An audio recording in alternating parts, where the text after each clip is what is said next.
So we will start because the time is running. We start with our next session. We have three very interesting museums in this panel, and our topic is taking new approaches to understanding body and mind. With us is the Museum of Mind, Haarlem in Netherlands. This is Corina Nefjes presenting the museum. There are also the colleagues from the Museum of Blind, Bern in Switzerland. Two colleagues from this museum, Carmelina Castellino and Silvia Breuhardt. And then with us is also the Science Museum, the Medicine Gallery, London, UK. With us are also the Natasha McEnroe and Selina Harley. You can join us. And now I will ask, they have a special program. I will ask Corina to present the first museum, Museum of the Mind. My name is Corina Nefjes, Head of Communication and Education from Museum of the Mind in Haarlem. It's a great honor for me to tell you about our art and culture programs, where we make mental health a topic of discussion, even for people who might think they're normal. We are the Museum of the Mind. We are fascinated by the artwork between your ears, because nothing is as diverse, fascinating, and at the same time as vulnerable as the human mind. Anyone who has a bad night's sleep can tell you how thin the line is between feeling normal and feeling different. Our history started more than 700 years ago in the Dolhuys of Haarlem. For years, the Dolhuys was home to people suffering from leprosy and the plague. Later, the building was host to the insane who needed to be kept out of the city. Of course, back then, physical and mental help looked nothing like it does now. The dark isolation cell and the tranquilizer chair are shocking by nowadays standards. Okay, next one. Nowadays, our programs and exhibitions are focused on mental well-being. In 2019, we had a major renovation to the historic building and a big change in presentation. Almost the entire public space has been refurbished. Finally, our completely renovated Museum of the Mind opened in November 2020 by Her Majesty Queen Maxima. Due to the pandemic, it was a very intimate opening. We could only invite a few special guests. We had a few weeks of fame with many good reviews from public and press. Due to repeated lockdowns, unfortunately, we had to close the museum for more than half a year. That was very disappointing.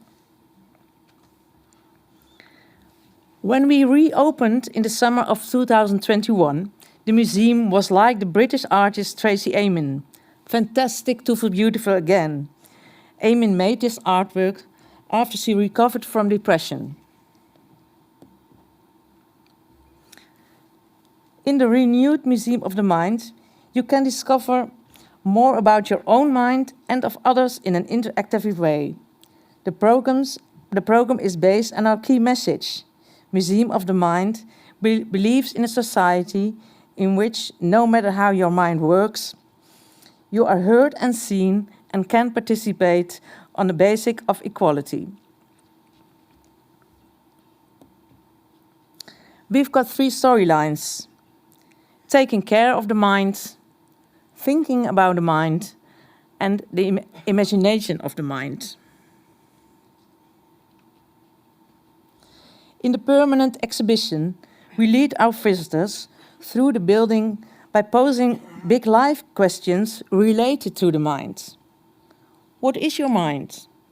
How are you? Who do you see? Who takes care of your mind? And something else. What's normal and what's weird? Should we as humans change? Or should we change our ideas of weird or normal?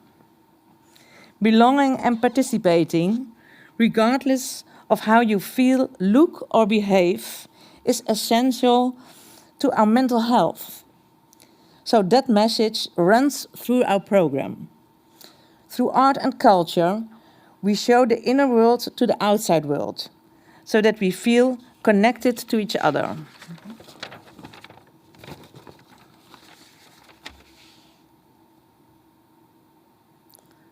Yeah. Oh, sorry. That was. No, sorry. Our new permanent exhibition ends with an innovative highlight, the Universal Declaration of the Open Mind. You will see here. In our declaration, we make clear statements like, I embrace the diversity of the human mind, and I'm against stigma and inclusion. We invite all our visitors and partners to sign this declaration, to commit to having an open mind towards ourselves and others, because we believe that an open mind is a healthy mind. I'd like to tell you some more about our current projects. We have special mental health programs for children, teenagers, and young adults. Make Your Own Manual is a museum program for children and teenagers. Every device comes with an instruction manual. Why don't we make a manual for ourselves? They are going through the museum with the multimedia guide and make their own manual. The bovenkamer, the upper room, your brains. This is one of our most successful education programs. The main target group are school classes in the age between 14 and 18 years old. In this program, the children will meet other children who function differently and who tell you about their own struggles. Word up. By participating in creative activities, we enable young people to put their thoughts into words. Mental health and the pandemic. During COVID, we made an online exhibition. What was the influence of Corona on social workers and clients in mental health care institutions? Since this year, we have also a mindfulness program. A graduated mindfulness teacher gives workshops surrounded by enormous artworks from famous artists, for example, Marlene Dumas. Last but not least, let me tell you something about our audience. We are very proud to share that yearly we have 10,000 school children in the Museum of the Mind, which is a lot in comparison with other museums in the Netherlands. Also, we've got quite a lot of migrants, children with different nationalities. Yearly, we receive 40,000 visitors in Haarlem. Another successful project is Work to Your Ability. Almost 100 volunteers are working in our museum with or without mental illness. Our aim is to teach them new work skills and get them to return to paid work. A few years ago, on my department of communication, I had two ladies, 30 years old. One who suffered from a depression and one who suffered from a burnout. After half a year, both got paid jobs. One in the Amsterdam Museum and the other is now a professional marketeer at the Tylers Museum in Haarlem. As Museum of the Mind, we are very proud of these results. As I told you before, our new permanent exhibition ends with this innovative highlight, the Universal Declaration of the Open Mind. We believe that an open mind is a healthy mind. Thank you for your attention. Thank you, Corina. So now I invite the Museum of Blind, Bern, Switzerland, to make their presentation.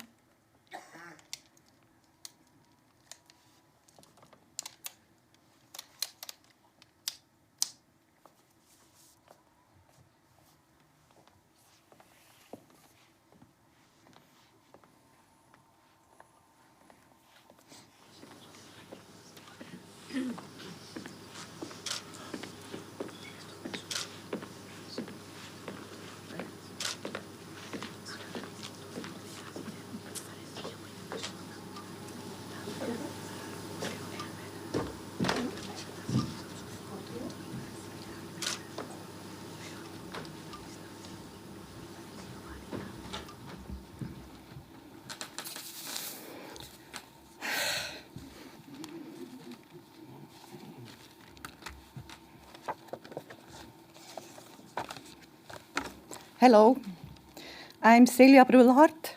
I'm the director of the Swiss Museum of the Blind. And this is Carmelina Castellino, the director of the School for the Blind in Bern. And the School for the Blind is the owner of the Museum of the Blind. And we have also two persons who sitting there. This is Christine Hofstetter and Peter Hofer. Christine is head of museums education, and Peter Hofer is member of the board of the School for the Blind. So I will start.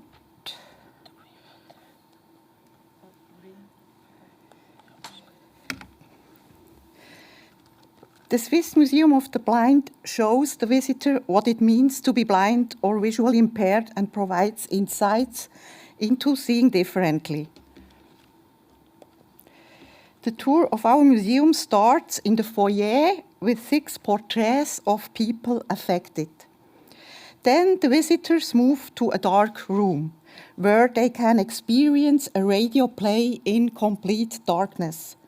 After that, the visitors have to find their way out of the dark room on their own. A handrail helps them to do so. The next station is the exhibition. 120 objects which illustrate 200 years of education for the blind are presented here. Finally, practical work. In the studio, we provide theme tables where the visitors can try out everything by themselves. The theme of our museum is physical impairment, and therefore it was also very important to us to design our rooms and the exhibition as barrier-free as possible, as you can see in the slide.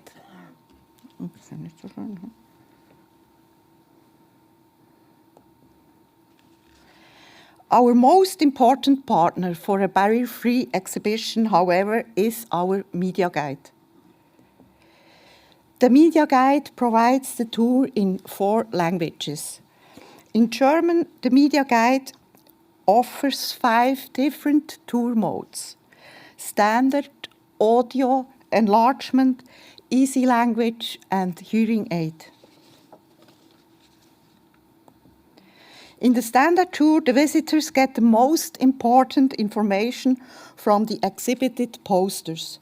Moreover, the media guide offers additional information on video wherever there is a 3-dimensional cross. The audio tour was developed for severely visually impaired and blind.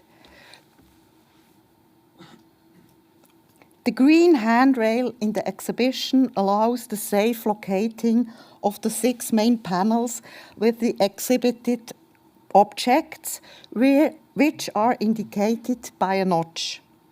Here, the visitors will find the title in Braille and the 3-dimensional cross, which makes it possible to scan the object and listen to its description at the same time. Each object has a number written in Braille.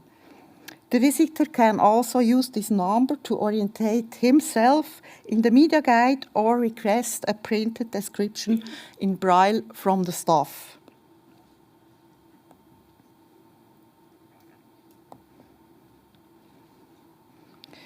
The text in the media guide can be enlarged to give people with severe impairments a better chance of reading them. The tour in easy language has been created for people with a cognitive impairment. This mode is suitable for young children too. A special headset with an induction loop is needed for the hearing-assisted tour. We also have produced a relief of the museum, which makes it easier to get an overview. In the studio are different tables.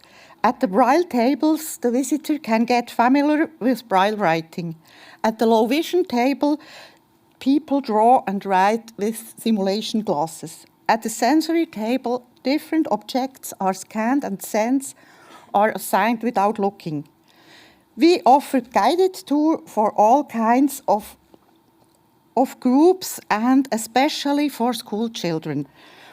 And the workshops for school children are very popular. Our museum is also suitable for team building events. Here, for example, we offer culinary in the dark. Last but not least, a competent team is essential for successful museum work. All employees work or have worked at the Zollikofen School for the Blind, which is the reason why all of them know a lot about visual impairment and can answer any questions that might arise. I would like to finish my presentation with the most important message of our museum. Being blind does not mean that you can't see anything. On the contrary, you can see everything, simply with other senses.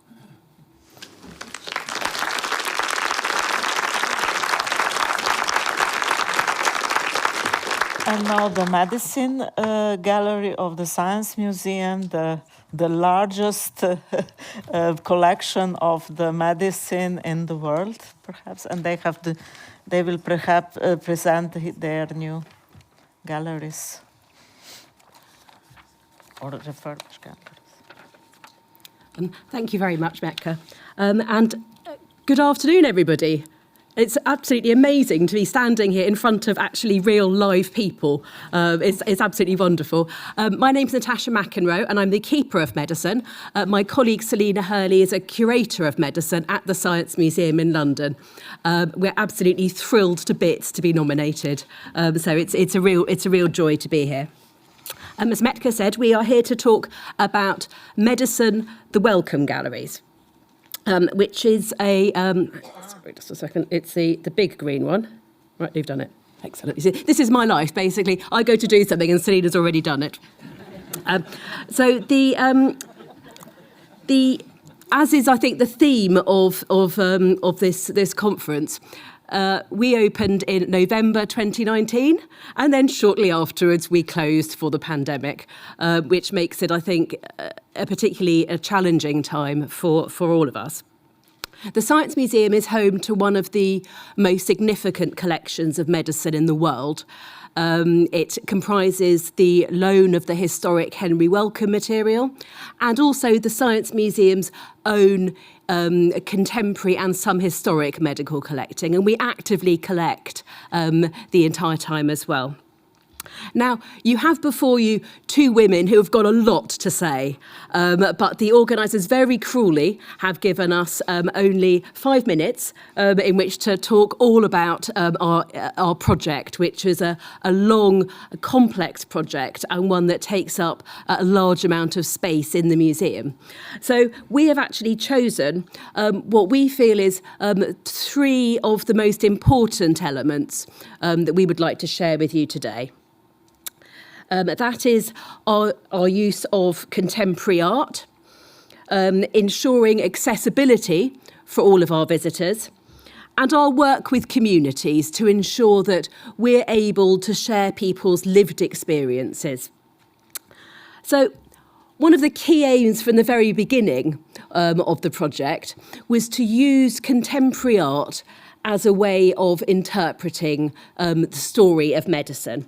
And doing this in a visually stunning and a very creative way. And on the screen at the moment, you can see the wonderful statue Self-Conscious Jean that was created specially for us by the well-known British artist Mark Quinn. And this is situated in the gallery Medicine and Bodies. Now, when we wrote the brief for artists, we said that this is where people are most likely to enter the medicine galleries. They take a big footprint of time, of space, and people might pop up in different areas, but mostly they'll be coming through this doorway. So we want something really, really striking. Our wonderful director, Ian Blatchford, said, what we want is a piece of art that is going to make people stop at the entrance and say, fuck. So we didn't put that in the brief, because we thought it might give the wrong impression. But as you can see, this is something that really does make people stop and take a breath. The artwork is based on a real person. It's a young man who almost reclaimed his own body after recovering from cancer by having his body covered in anatomical tattoos. So in this way, the artwork almost unites contemporary street style with the more traditional history of medicine, the anatomical drawings that we're all familiar with. Another aspect of the galleries that was really important to all of us is to be accessible to all of our audiences. We're hugely grateful to our wonderful Access panel, who for years worked with us very carefully, tested all of our ideas, just to try and make sure that we were as accessible as we possibly could be. So throughout, the galleries are designed to be easily accessible by people using wheelchairs, and all of our video and audio content has subtitles. Proving particularly popular are our touch objects, which are placed throughout the galleries, especially made for handling. These range from models, as we have on screen at the moment, the phrenological head. We've got molecular models, a section of a human heart, so that people with visual impairments can explore these through touch, but also have specially designed headphones where they can hear an audio description at the same time. And as is often the case when we work to make our galleries more accessible with additional needs, we find that they're hugely popular with all of our visitors more generally. So personal stories are embedded throughout Medicine, the Wellcome galleries. And we drew on long-standing relationships and sought out new ones to ensure that a range of experiences could be told. People donated their time, their possessions and their words, often also appearing in portraits, films and audio interviews too. In some instances, we brought together groups of people who shared experiences to create displays and content. And we'll just give you one example of this, and it's one that I am most proud of. This is our Roads to Recovery project, and our brilliant group on screen now were all at different points of their journey after a brain injury. They all live in Yorkshire, which is about 200 miles north of our museum. So over the course of 2 years, we travelled to meet with them so they could explore an object display where they each picked an object that was meaningful to their experience. They then wrote their own words and for their own labels. They really wanted to show that there was help available because this experience could happen to anyone. They wanted to show the frustrations and the joy and the friendships that they made along the way. But one of the things they really wanted to tell people was that people with a brain injury are equal to everyone else and that you can still achieve things. And this message really comes clearly through the film that they made, that they narrated for their visitors. And we know that visitors are engaging with their story, taking this message to be moving and motivational. Throughout the development of the galleries and the delivery of them, one thing became increasingly clear to us, and it's something that's been said a lot over the last 2 days. We cannot curate and create alone. It is not work that can be done in isolation. And everyone here will know that it takes a great team to produce galleries and museums. So this afternoon, we're standing here representing 3 groups of people with whom which these galleries could not exist. The first are our colleagues, the hundreds of people who worked for over a decade to take it from a discussion of, should we do some new medicine galleries, to what you now see before you. The second are our loved ones, our family and our friends. They celebrated with us on the good days. They comforted us on the not so good days as well.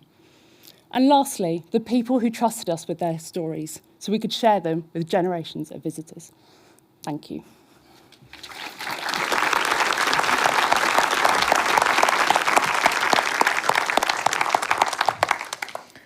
So perhaps you all have diverse program. You both are really big museums. You show us a lot of your programs already. You are presenting.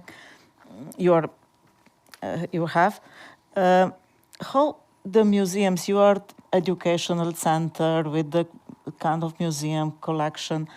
How you can approach to other institutions, to other institutions like educational institutions, schools, social institutions, so on, because it is obvious that you moved your narrative from medicine museums to the society museums. So how you approach to these institutions, how you approach to your visitors to be open-minded and so to involve this kind of thinking and working into their work. So please, if you can. Corina, perhaps? Yeah, thank you. For us, this is a very important topic. We try to do, or we do some projects with schools. So also on a school, on secondary schools. Now we have I told about it in my PowerPoint. We have a project that calls Word Up. So the students do make some artworks, but in our perception, making a rap is also an artwork. So then they can express themselves by making a rap, and then we invite also an artist, a rapper, so to get them enthusiastic, and then that is on. We got both aims then. So we make the students enthusiastic to say about something about their feelings, and we try to do these projects on a very big school now in Haarlem, but we hope that other schools in Holland also will follow this school.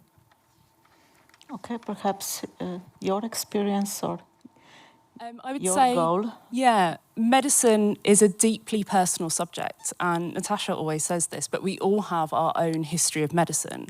So the things that you might see in the gallery, you might already be experiencing yourself. So we already have this kind of very emotional connection to the subject, which is great because it's easy for the audience to get involved, but sometimes it can go too far. So we did a lot of work around emotional journeys of visitors and ways in which we can kind of tap into the personal narratives that people were happy to share as well. And purely on a more practical level, of course, we did do extensive testing of all of our audiences and work quite closely with partners looking at schools programme and also our academic partnerships as well. So just talking a lot to the people that you're hoping to reach is always a good idea. So how you involved the people who really physically see into the program of your center, where also for people, for us, blind people, blind people. The workshop. Does it? Yes. Okay. For us, all the workshops are very important. We have workshops for school children. We have workshops for students, and we try to give a chance of the theme of everybody, and for us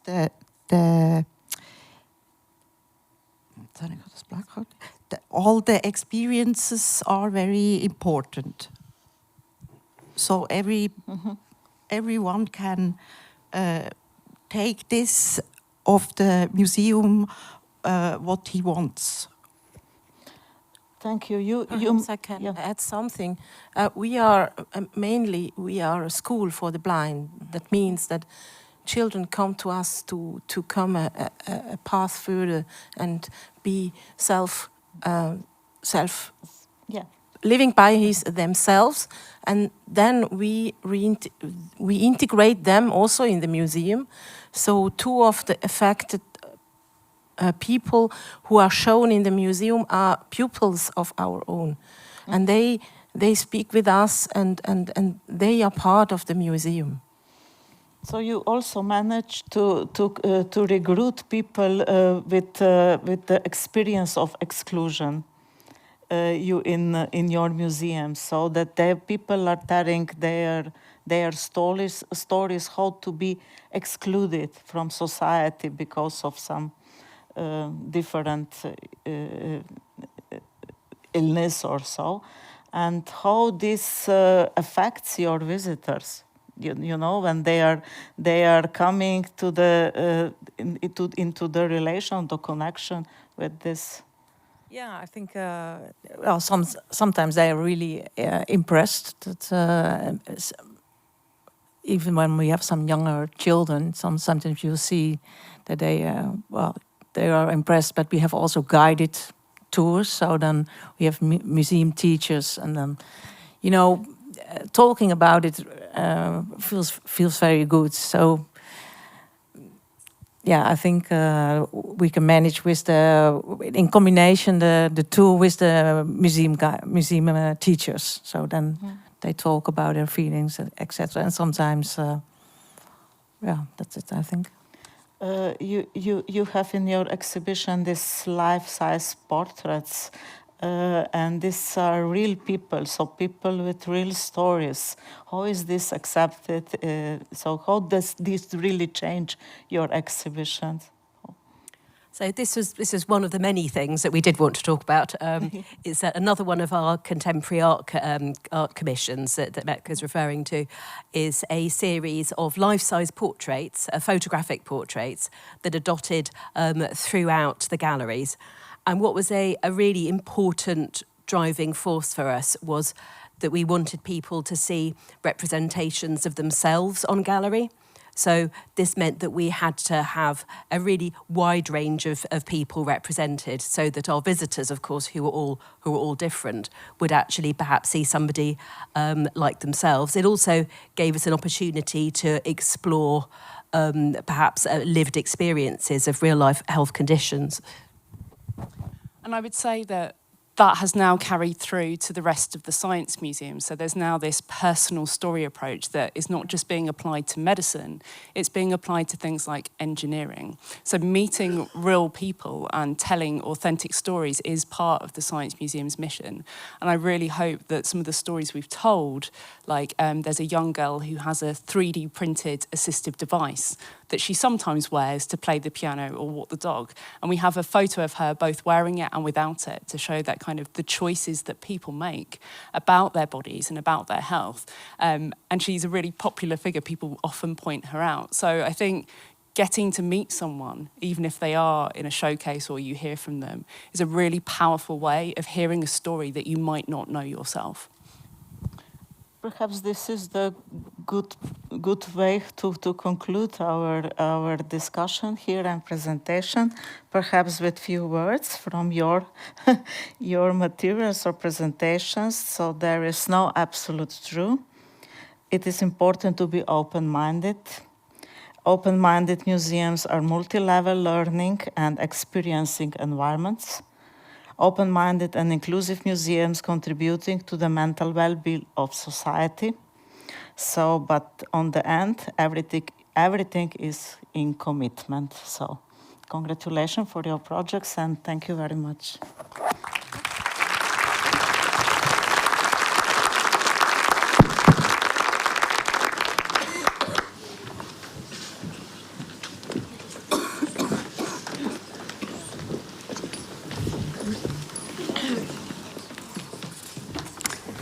So good afternoon. You are so many, and we have arrived to, you know why, where, to the last session. So I'm very happy to present you 5 very good museums dealing with nature, transport, and science. They are all with a very strong influence on to change our understandings, our perceptions, to be relevant. So, Natural History Museum Weinburg. Come and have a seat. National Air and Space Museum France. Experimenta.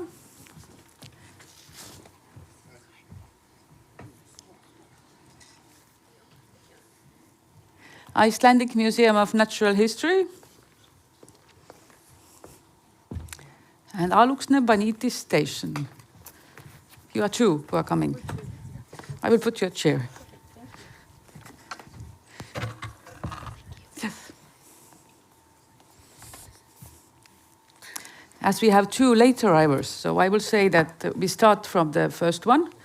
We can use one chair with you, right? No, I will take one for myself there. You have to stand up, go there. They made the last minute changes in slides, or they changed everything in last minute, so we'll see, is it working? They are putting a video. You don't need anything else, just make your introduction. Yeah.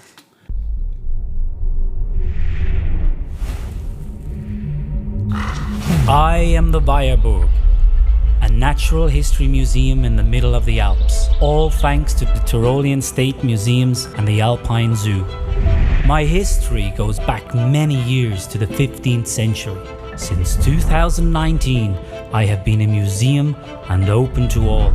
High above the roofs of Innsbruck, I am part of the Alpine Zoo as a natural history museum where museum meets zoo. This interaction is almost unique in Europe. Visitors can see the fauna and the flora of the Alpine region in my exhibition rooms. Do you feel it? Here, everything comes to life.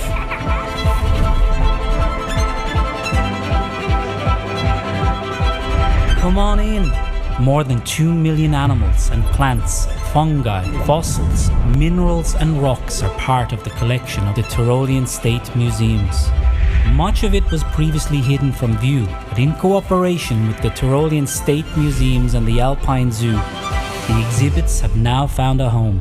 Eine Vision von mir seit meinen ersten Tagen in Tirol, eben die Weierburg und den Alpenzoo zu verbinden.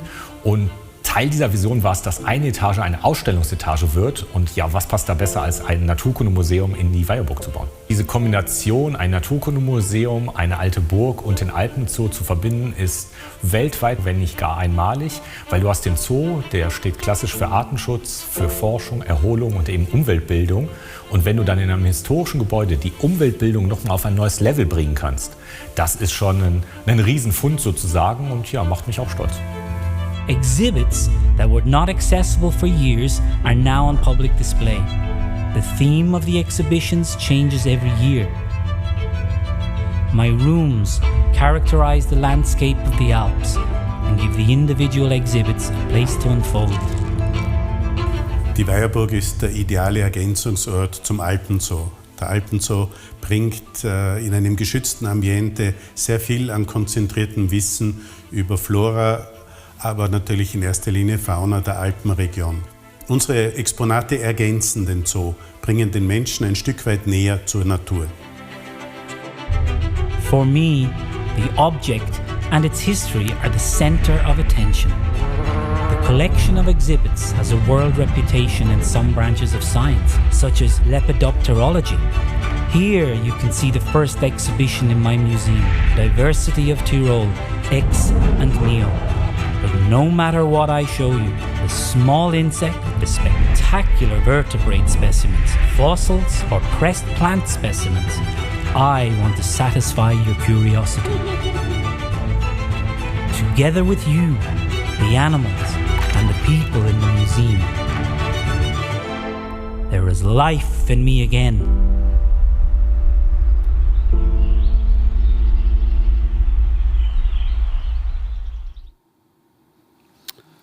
Thank you.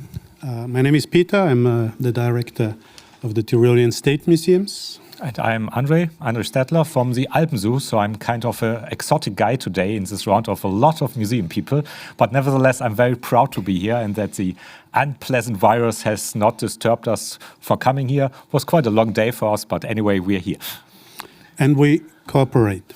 We collaborate on this project, giving the expertise of the museum to the zoo and vice versa. Our main task is the conservation and, of course, the education. And yeah, it's quite perfect that we got this old castle next to the zoo and could grow together. We don't have a stable museum. We have a 1-year presentation. And our main theme, of course, is biodiversity. As I believe, as a long museum director in charge, that cultural biodiversity is our future.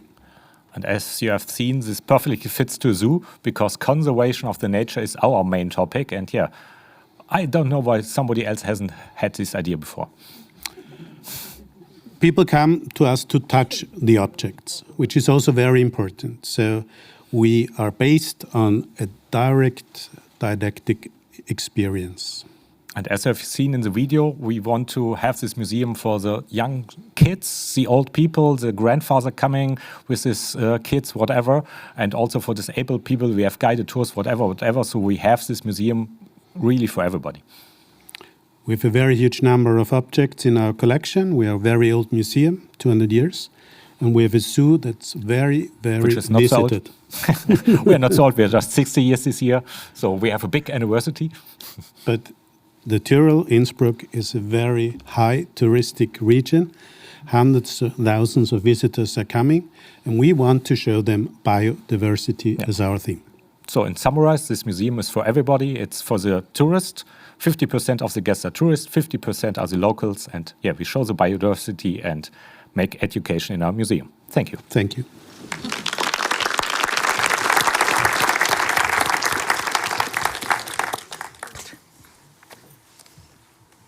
Hello, everybody.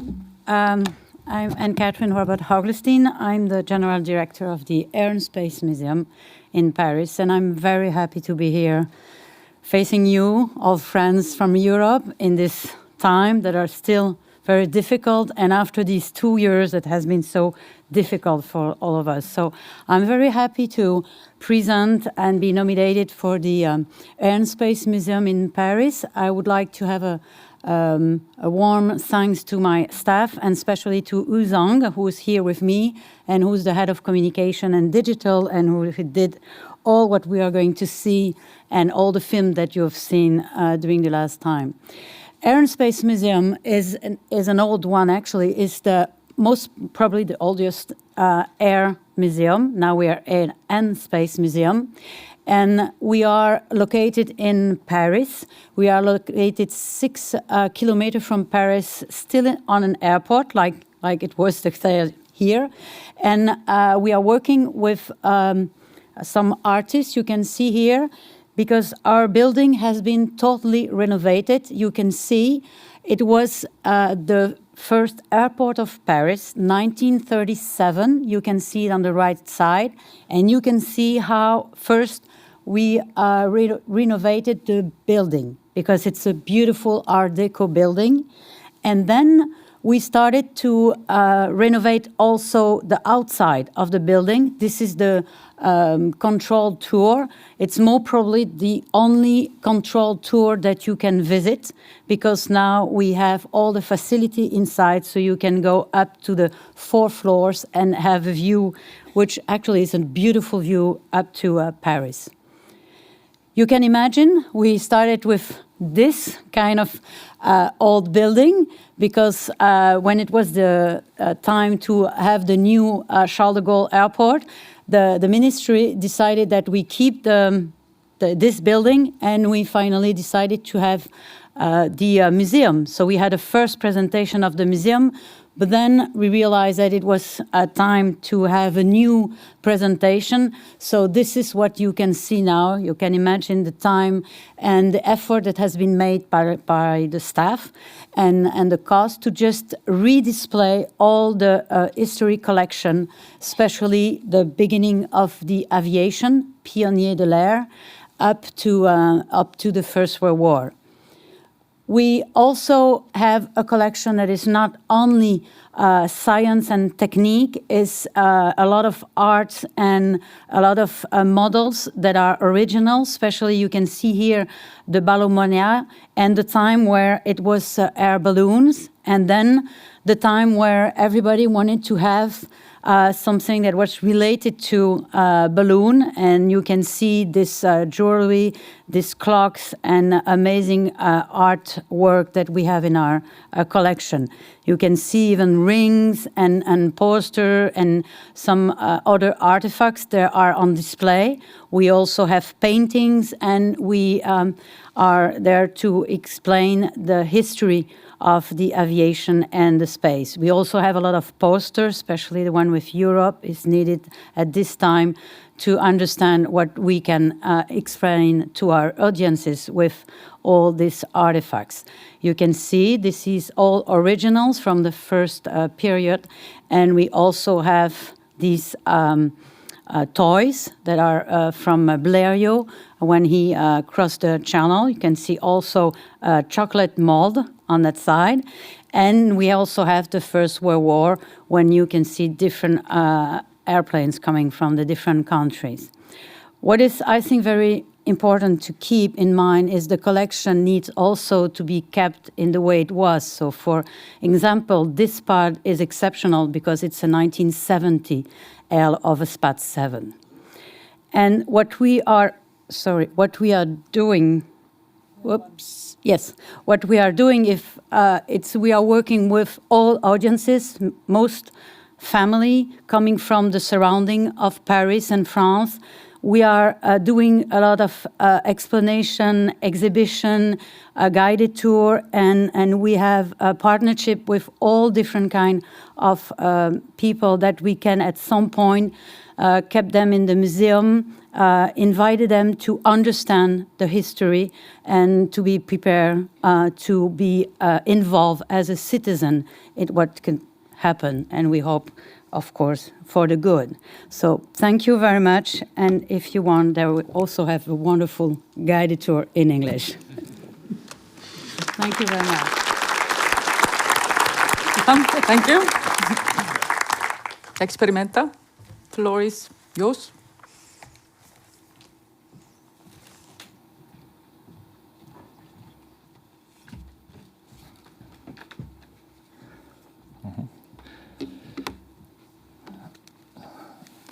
Yes, hi to everybody. Thank you very much for the kind introduction to this session, and thank you very much that we have the opportunity to give you a short talk about the Experimenta in Heilbronn, Germany, a science museum. Our talk is connected with the question of public quality. And we titled this Opening Eyes, Lifting Spirits and Educational Example. We all probably agree that public quality is not a single feature of a museum, but a sum of different elements. That can be architecture, that can mean also the design of exhibition, also accessibility for people who are economically or educationally disadvantaged, or other point is how we are perform in concerning to different programs, educational programs for different audiences. First of all, only a few sentences about the history of the Experimenta. So I have to. The big green one. The große grüne Knopf. So? Nee, das ist der Laserpointer. This one, okay, thanks. the idea to set up a science center or a science museum in Heilbronn was born in 2005. And the first experimenter opened its doors in November of 2009 in a former oilseed storehouse on the left-hand side of this picture. And the opening of the first experimenter was the beginning of a remarkable success story, because more than 170 visitors came to the experimenter, and you have to understand that Heilbronn is only a small big city with 125,000 inhabitants. That means more visitors than inhabitants in the city. And so we started our plans to expand the experimenter already in 2012. And with a new building, a spectacular building, complements today the old storehouse, which you can see on the right-hand side. And with the opening of this new building, the experimenter has become the largest science museum, the largest science center in Germany, with about 25,000 square meters. This is one point. The other point is that it is an institution with a very extraordinary variety of offerings. We call them worlds, different worlds. And on one side is this discovery world, then the research world, and the experience world. And how we are connecting these different worlds, Franziska will tell you. Hello, everyone. We'll give you just a snapshot of our science center on what we possibly can do to reach the public and to increase our public quality. So we're highlighting all four different parts of our science center that we picked out a few examples that we want to show you and how we can make a change. It's directed to schools. Of course, we're reaching all different audiences, but this is one example. We're starting in the labs. We've invented a whole world's program. So we're basically going from a zoom-in perspective on the topic sustainability. Absolutely, thank you. We're concentrating on the topic sustainability, where we are starting on a zoom-in focus in the labs. And we're talking about the topics plastics in cosmetics. So where does microplastic, where is it contained? What do you use every morning? How can you possibly recycle plastics, for which I have some examples for you that I will let go through the audience, because we wouldn't be an interactive science center if we wouldn't bring some things with us, right? And we're also talking about upcycling and what you can do to use the things that we actually trash again. In addition, the students are getting to know biologically degradable bowls and how they can produce them to actually make something that doesn't end up as trash necessarily. Now, when they're done in the labs, they go into the forum. The forum is our elongated arm of the exhibition, where we are actually talking with the students about their real-life examples on where do they get to make a change, where they can actually open their eyes, make a change to the topic sustainability, create a better tomorrow, and how they can do that in groups. They do missions, they do apps, and they experience our stations. We are then moving on to our Science Dome, where we're actually experiencing a wonderful show in our dome on the topic, what if you could hear the change that you can make to make tomorrow a little better? And what if you can be a part of something bigger? We're concluding by zooming completely out in our main exhibition, where we're, of course, incorporating and including everyone of educational backgrounds, all different educational backgrounds, and all different abilities and different needs. And then we're talking about, with open-ended questions, how can we, everyone together, make changes in our behavior, and what can they take home to their families to then reach to other public audiences. So, do you want to end the presentation? Okay. So thank you for your attention. This was one program that we have at the Experimenta, and we do host the Excite Communications Conference this year in Heilbronn. So if you're interested, we're really happy to have you as our guests. I'll let these things go around so you can have a look in what we do. Thank you.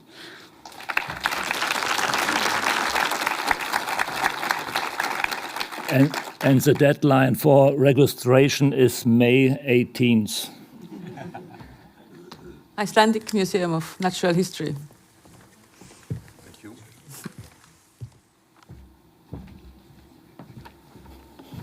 EMYA board, organizers, dear colleagues. My name is Hilmar Malmqvist. I'm the director of the Icelandic Museum of Natural History. My educational background is biology and ecology. We are really honored and grateful for the nomination of the museum to the EMYA Awards. And I encourage you to have a look on our presentation video on the website of EMYA.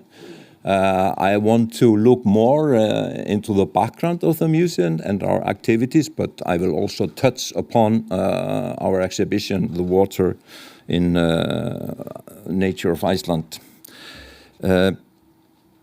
So something about the background, the roots. The museum was established in 2007, and it is one of 3 so-called central museums in Iceland. They are leading institutions, each in its respective field, and these are state-run bodies. The roots actually go much further back, and first to Copenhagen in 1887, when the Icelandic Society of Natural History was founded, and then actually refounded in Reykjavik 2 years later. And the main goal of this society is to, and it still is actually, to put up a decent facilities to run exhibitions on nature for the general public and visitors to Iceland. All the founders of the Natural History Society, they were students of natural science at the University of Copenhagen, and at that time they had leading professors in natural science in Europe, and they had this new zoological museum opened in 1861 or 62 that they had for their vision, and they took it to Iceland. So the dream is now actually coming first through. The Icelandic Institute of Natural History is our sister institute, and they run the business that we have now until 2007, when the museum was established. So the dissemination of natural history information was handed over to the museum, while the basic research remained by the institute. The museum has also scientific responsibilities. So in 2018, we opened our first exhibition, The Water in Icelandic Nature, in the Pearl building in central Reykjavik. And now, after good 130 years, we will achieve new headquarters that will be opened in 2024 or 25. So the exhibition is in this beautiful building in central Reykjavik. The building is designed around hot water. These 6 tanks, they keep 5 million liters or 3,000 cubic meters of 80 degrees Celsius hot water, serving as a reservoir for the central Reykjavik. Now 2 of the tanks have been emptied and are used for exhibitional role. And then there's a rotating restaurant on the 4th floor, and there are 2 partners. We have a contract to a private partner that rents the whole building from the Reykjavik Municipal. We have 350 square meters for our own exhibition there. So this is a very interesting collaboration between the private sector and the state sector, and we can elaborate on this later. this evening or tomorrow. So why water? There are really many good reasons to deal with water in exhibitions. Water is, of course, where life originated. All water on Earth is from outer space, reminding us on the holistic view we have to take towards nature.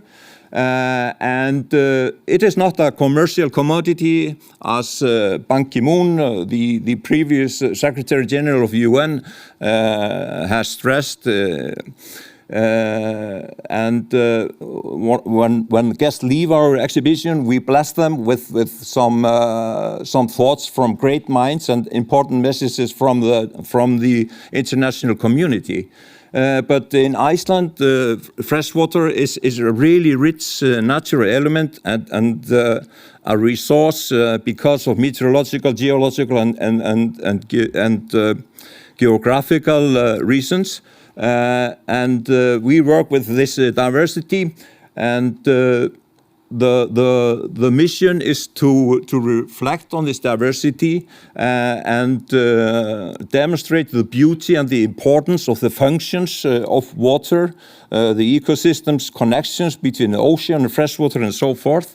We hope that visitors will take home better understanding of the ecological functions and importance of water and nature in general. So in the exhibition, we emphasize this connectedness that water brings about, actually.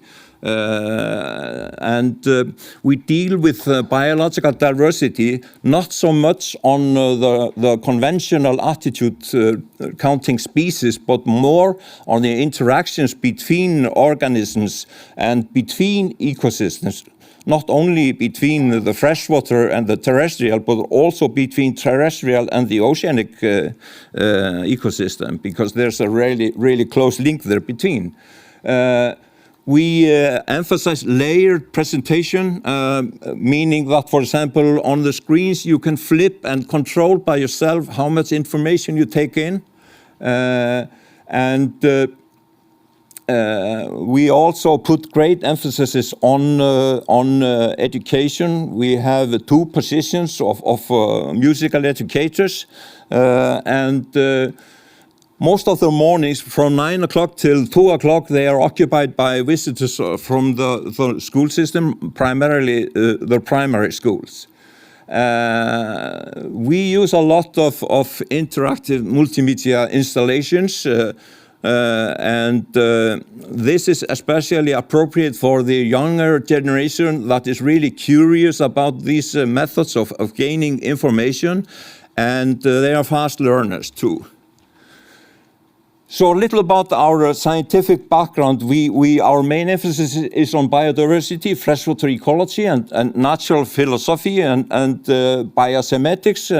There are 2 positions in that field. I just want to point to this latest activity by the museum. You can find something about this on the biodice.is.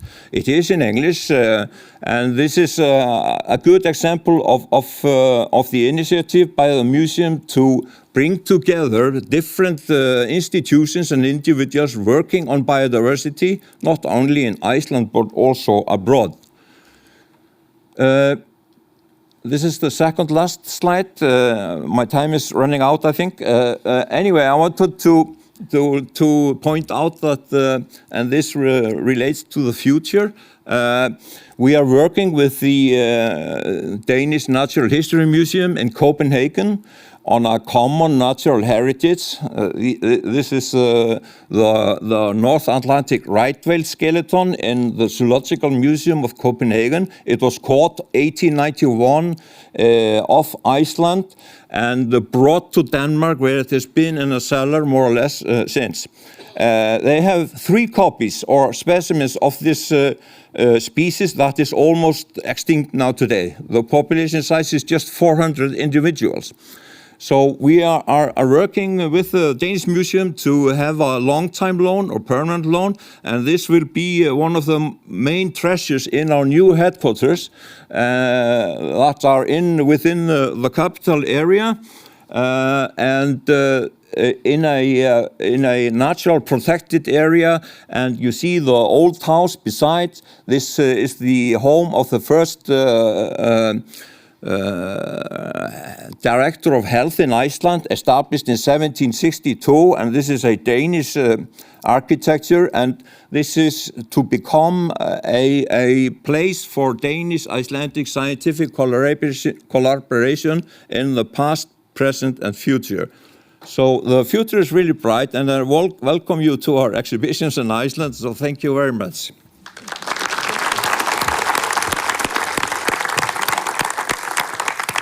Elina Koola from Aluksne Vaniti Station.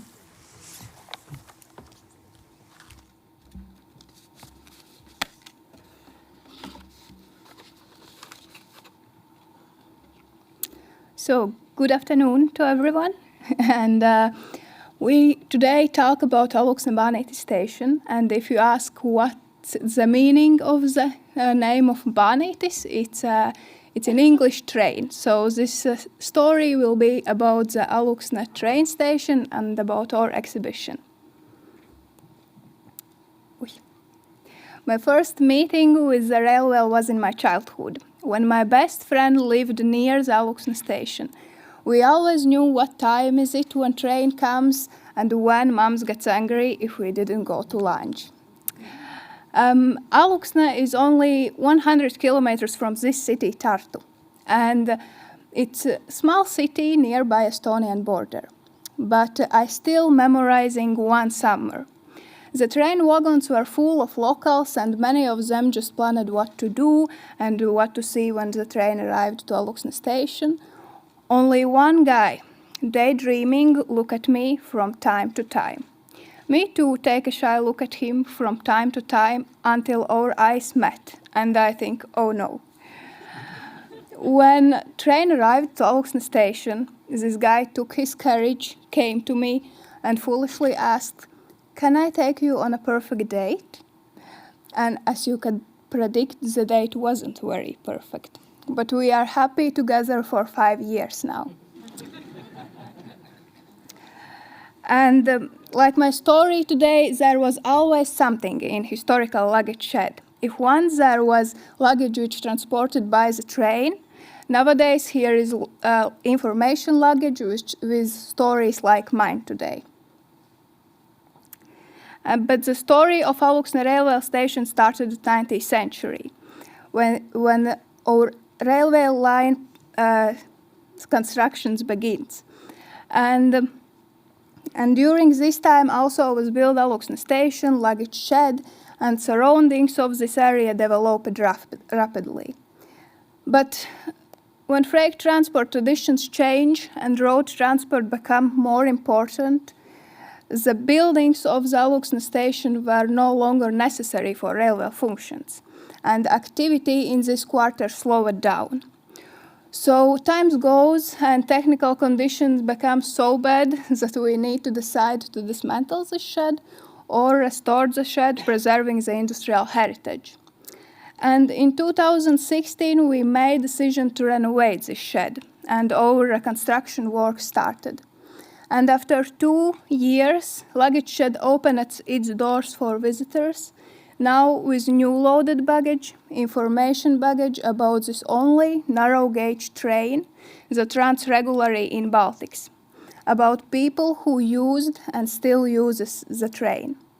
And we rarely hear that less important buildings like sheds, stables get renovated.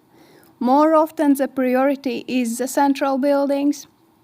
But I want to mention that this place was and is one of my town identity. And that's why the reconstruction of this shed was so important to us. And the creation of multimedial exposition was a relevant turning point of the development in this area. And surroundings of this area developed rapidly, and the station area become more attractive for entrepreneurs. So after the year, this burger cafe opened its doors. So The next year, also this Bahnhof Hotel was renovated, and its hotel was actually the historical railway station hotel. And I want to say that the people have always met at Alūksne station for various reasons, to come, to go, to receive, and nowadays our exhibition is the place where like-minded people meet. Those who very interesting about trains, those who don't know anything about it. And also here meet locals with whom we try to build friendly relations. And actually these friendly relations take us to new and undiscovered stories about this train, about life in this station. And after 3 years, we have a lot of new stories, and we planned to put these stories also in our exhibition in this year. And in summary, I want to say that the shed reconstruction and exposition creation was a reason to us to meet again, to talk about the train in a modern way, and also to make interest of this area for everyone. And we think that nowadays here are many opportunities for museums to involve not only tourists but also locals, while strengthening museum role as unique narrators of history and modern life. And most importantly, that our story is made by our own local peoples. Because for them, for us, and for me, the train is an essential part of life. I wish you all controlled yet relentless flow of visitors. Thank you, and see you at Alūksne station.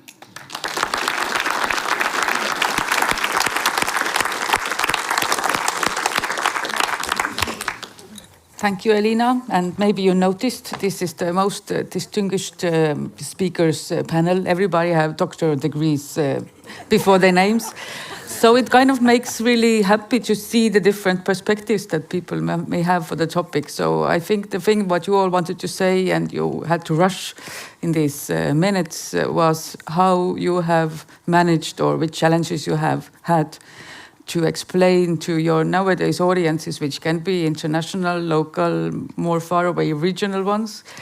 Which challenges do you have had in your topics in kind of like humanizing it? Elina was nicely phrasing in the end that they made a choice to tell the story about the railway through the human perspective, basically, not through the transport perspective maybe so much. But maybe we start with that challenge. Do you want to start?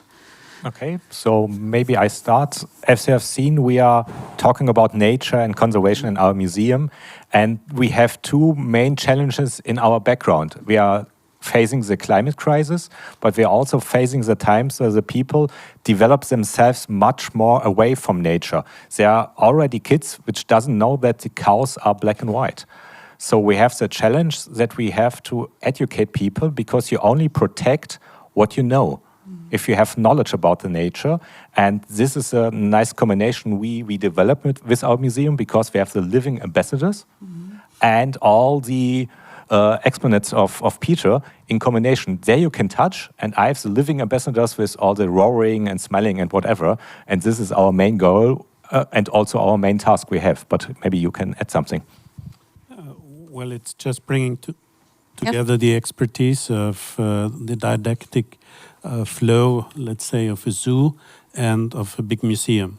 So we react on what is actual in society, and of course giving educational programs, adding them to the presentation.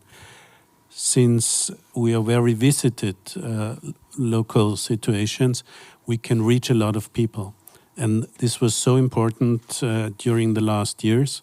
We were open whenever it was possible. And so it was so important, really, that you have to have really let open zoos, museums as visitor center, as an experience, far from being stuck at home.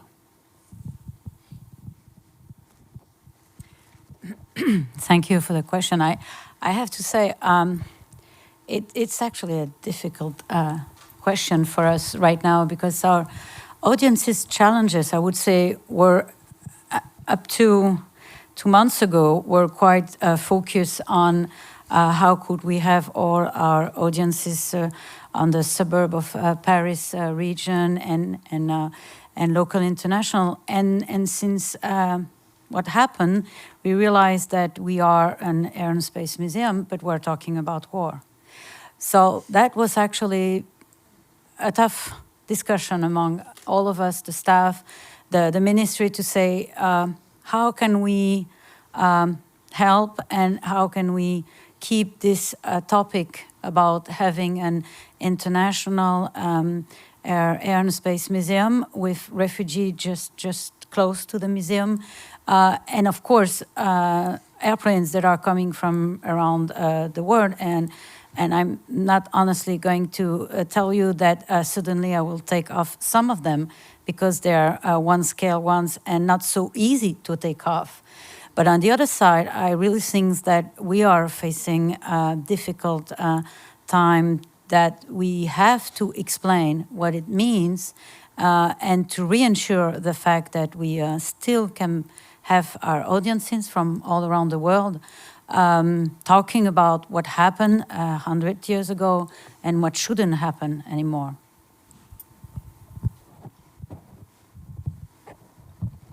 Just speak. Hello, I'm on.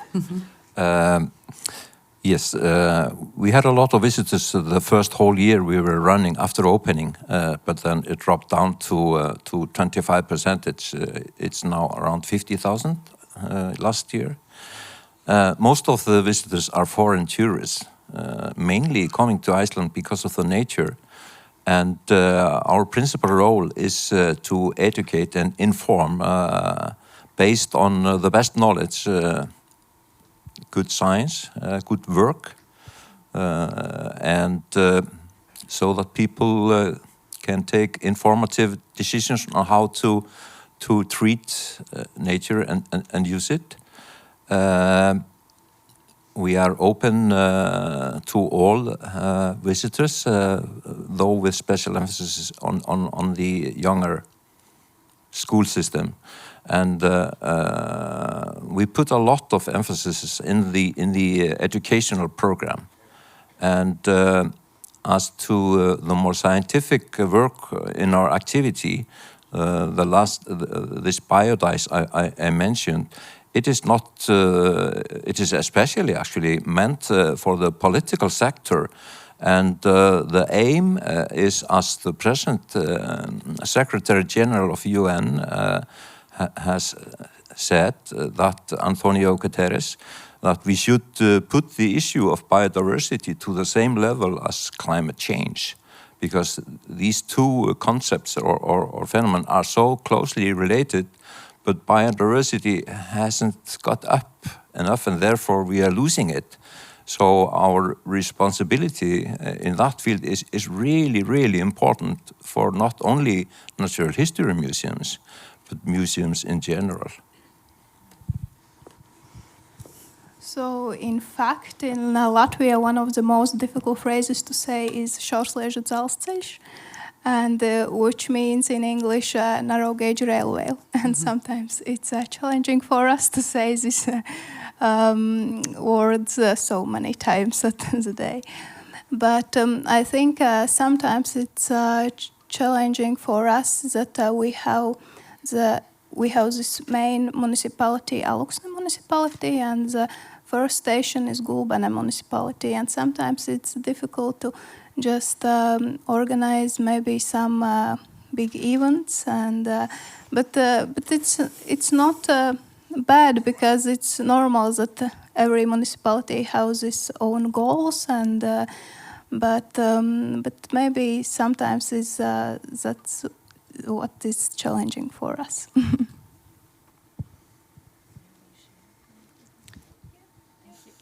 Sorry. From an educational perspective, what we're facing at the experiment is we're a science center that wants to get to the intrinsic motivation of pupils. And we do go from kindergarten to the very last grade in school. And when the example that we just showed you, The challenging part that we faced there was really to reach every child, because when you say sustainability or you say another word, not everyone understands it because they do have all different educational backgrounds. So it was challenging to come up with different sources that we can use to reach everyone in class and every different schools. So that's one example, which was an interesting journey, and we're still on it. In the Experimenta, we have a mission, and maybe this mission can describe the challenge. We know that there is an explosion of knowledge in natural sciences and technology. We have digitization of all parts of our life, and we have debates about values. And all that means that we have changes in our society, in our environment, very faster than ever before. And we believe that we need places where the people can learn something about themselves and where they are encouraged to find the orientation in their life. And in the Experimenta, the visitors become discoverers, interactive, inquiring, audiovisual, always participating and in dialogue as a part of the community. And our aim is intrinsically motivated acquisition of knowledge. And maybe this is a biggest challenge we have, and we do our best to solve this challenge and to give experiences to all visitors of the Experimenta to reach this level. I was hoping that they will talk about how mediating research to the museum will be complicated, but they wanted to speak about social and political roles. So I will continue from that because you didn't want to talk on that. So how do you manage these dilemmas, what you have, basically? You raise them up? How many hours do I? 15 minutes. Okay. I simply wanted to point out that the last 2 years they had such a strong crisis impact on the whole institution, and which was so important for us to develop a new project, which is really in the heart of the people. As you could see, we wanted people just to get close to nature, one step beyond, and not to go too much into theoretical issues. Of course, there's a lot of knowledge you can show as a museum with millions of specimens that we have in our collections, but we want to go to a theme, and we want to show this theme every year. So last year we had this Ex and Neo, so really biodiversity. What was coming newly and what is not anymore to be seen. And this is directly a theme that goes straight to the heart of everyone living in this country, especially in our region where we have so much dependence economically on tourism. I just want to underline one point Peter already told you. It's maybe not the best idea during a COVID phase to renovate an old castle and to open a museum and not to welcome people. It's maybe from the economic point of view not the best idea. But after we could welcome people again and they came to us and said, thank you. Thank you that you made this exhibition, that you opened the castle and the museum again. We said, yes, we made it right. Because the people wanted to have it and we gave it to them.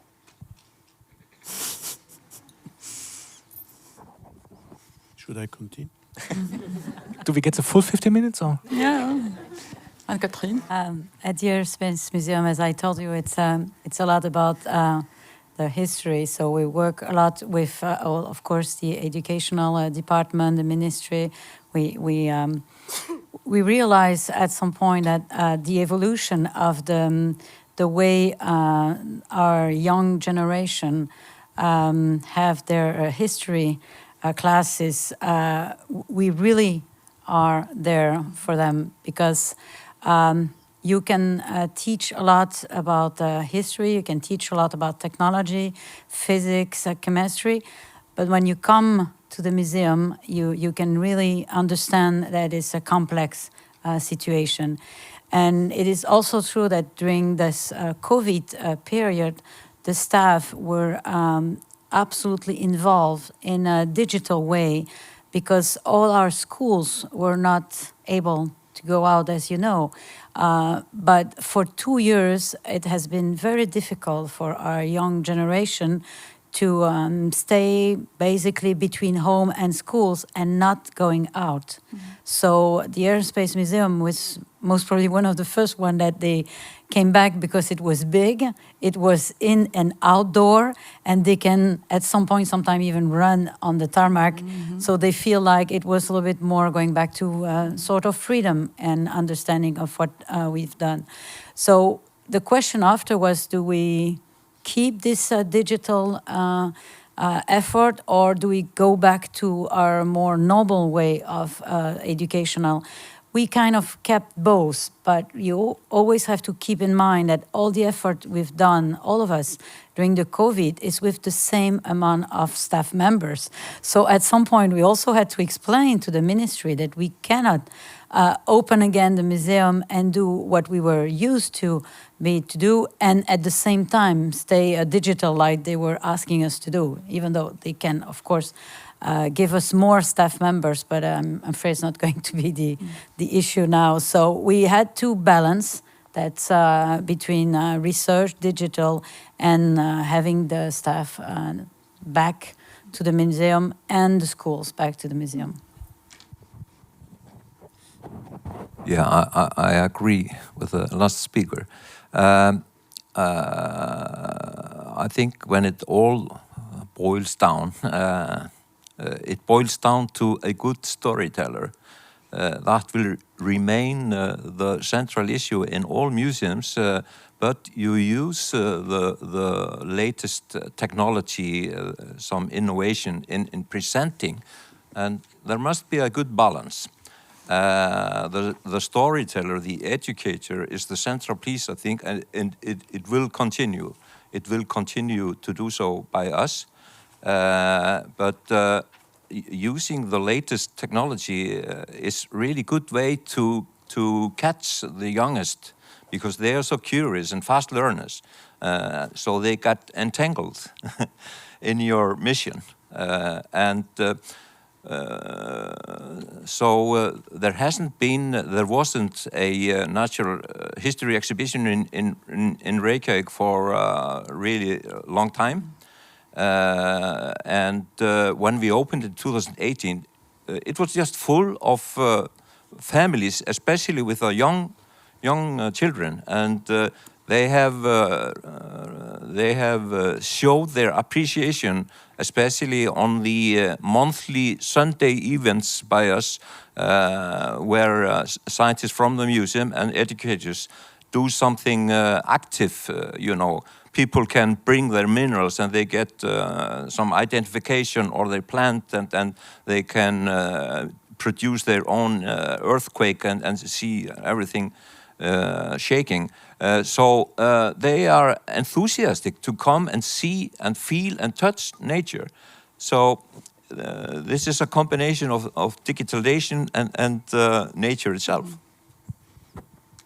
Yes, if we speak about these municipalities, we try to organize meetings and try to understand what's our goals and what we want, and we need to understand that we have this main goal to offer the best to the local people and to city visitors. And it's not about only local peoples and entrepreneurs, but also about designers, architects, the cultural workers, tourism workers, and it's important to make this one goal and offer it for visitors. I will just say for the comment that it's a very nice small museum. They are very emotional way of approaching to transport. You didn't hear that, but I will tell you, it's true. They have a big network. That's what she was referring, I think. But the way how you make the transport systems humanized is very elegant. The question was how we can manage this process. As we told you, in the Experimenta in Heilbronn, we have great variety of different offerings. And for instance, in the Discovery World, there are about 300 interactive experiments. And these experiments have two approaches. On one side, to take to everyday things and connection with natural phenomena, and on the other side, we are providing also a deep insight in the current research and science. This is one example.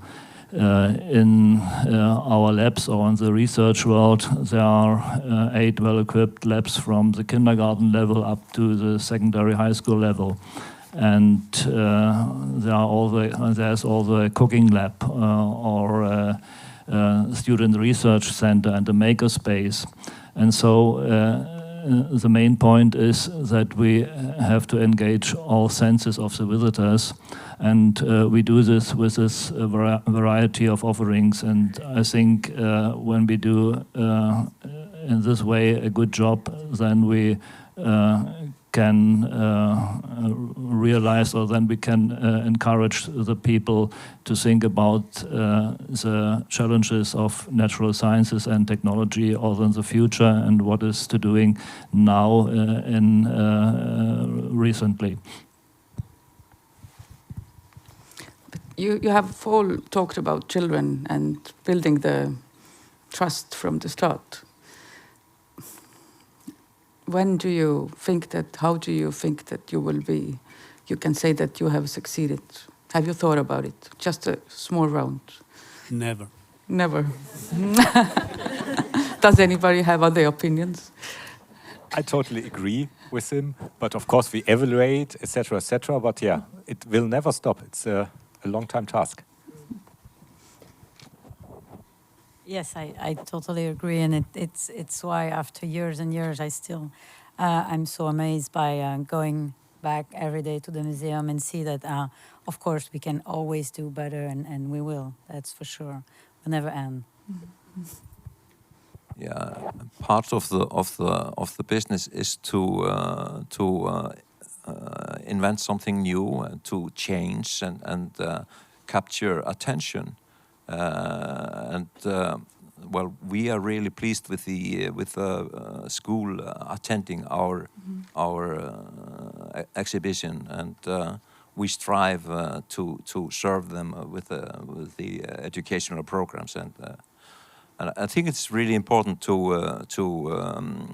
invent new events and new technology and invite and just try, and you throw something away and keep all the things. So I think that nowadays we need to talk about transport in different but easy to understand ways. And for children, it's important that there is this modern technologies and these modern solutions make to them bigger experience, bigger emotions, and it's important that maybe after the years they don't remember in which year the train came in Auxon station, but they remember how it feels when the real train driver, which they can feel with virtual reality. And I think it's also important for them. We're trying to actually do a little bit of educational research aside to shine a little bit of light into the dark spots that we think we are transmitting knowledge, but we don't know for sure, right? So we're trying to find out how much do they walk out with, when they come and see our programs. And in addition, we're trying to reach the audiences with multimodal learning experiences and with learning environments where we can create getting to know a theme, a topic over and over again in different settings, which the Experimenta is very unique for because we have so many different areas. It's 5 o'clock. Everything is said. Yeah. It's not 5 o'clock, it's 6 o'clock.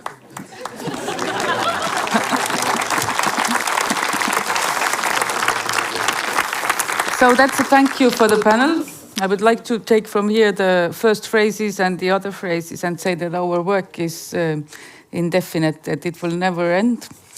We have survived these 2 days in a very elegant way. We should be applauding ourselves again, but I will just make a small remark that after 5-10 minutes, the buses will start to move from outside of the museum to University Museum, where will be evening refreshment